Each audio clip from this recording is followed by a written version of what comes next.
তাদের বংশ একসময় অধীশ্বর ছিল প্রায় অর্ধেক এশিয়ার। রত্নখচিত ময়ূর সিংহাসনে বসে তারা শাসন করতেন সুবিশাল রাজত্ব। ইন্তেকাল হলে তাদের জন্য তৈরি হতো শ্বেতমর্মর তাজমহল। তারা মুঘল। জানেন তাদের বংশধরেরা কি অবস্থায় আছেন? বলাই বাহুল্য ৩০০ বছর ধরে শাসনের পরে তাদের সাম্রাজ্যের পতন হলে ভারত জুড়ে আত্মগোপন করে ছত্রখান হয়ে যায় মুঘল বংশ। শেষ মুঘল সম্রাট দ্বিতীয় বাহাদুর শাহ জাফর সিংহাসনে বসেছিলেন 1837 খ্রিস্টাব্দে। 1857 খ্রিস্টাব্দে ব্রিটিশদের হাতে অস্ত যায় সিপাহী বিদ্রোহ। সিংহাসনচ্যুত মুঘল সম্রাটের জায়গা হয় দিল্লির জাফর মহল। তখনও ব্রিটিশরা সিদ্ধান্ত নিয়ে উঠতে পারেননি কি করবে তাকে নিয়ে।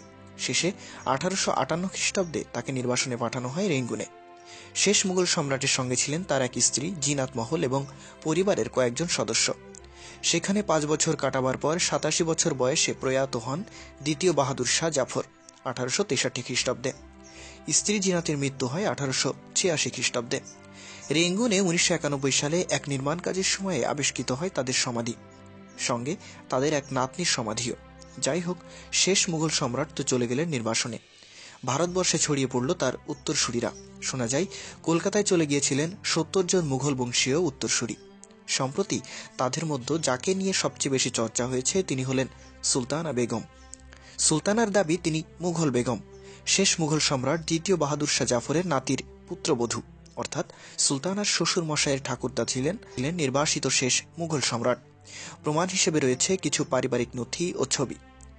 সেসব এখন শুধু ইতিহাসই নয়, বলা ভালো এই পরিবারের কাছে প্রাগৈতিহাসিক। মুঘল উত্তরসূরি সুলতানার বাস এখন হাওড়ার এক বস্তিতে। 2 কামরায় কোনো মতে দিন গুজরান। 5 মেয়ের মধ্যে একজনের এখনও বিয়ে হয়নি। আছে এক ছেলে ও তার পরিবার। সুলতানার স্বামী প্রিন্স মির্জা বিদার বখত প্রয়াত হন 1980 সালে। তারপর থেকে আরও তীব্র হয়েছে অনটন। চায়ের দোকান চালিয়ে সংসারে ডাল ভাত জোগাড় করতেন সুলতানা। সে দোকান উঠে গেছে। এখন দর্জির কাজ করে মহিলাদের পোশাক বানিয়ে কোনো মতে চলে সংসার। আর ভরসা রাখেন নীলমণি মাসে সামান্য কয়েক হাজার টাকা সরাসরি পেনশন। তার শ্বশুরকুলের উত্তরসূরিরা বানিয়েছিলেন ফতেপুর সিকরি। তাদের হাতেই মাথা তুলেছিল লালকেল্লা। সেই বংশের বেগম সুলতান ওসব কোনোদিনও দেখেননি। তার জগৎ বলতে বস্তির ঘিঞ্জি অন্ধকার 2টো ঘর, বস্তির বাকি বউদের সঙ্গে একটাই রান্নাঘরে খুন্তি নাড়া, রাস্তার টাইম কলে কাপড় কাচা আর বাসন মাজা। এভাবেই আছেন বাবর, হুমায়ুন, আকবর, জাহাঙ্গীর, শাহজাহান ও ঔরঙ্গজেবের বংশধররা।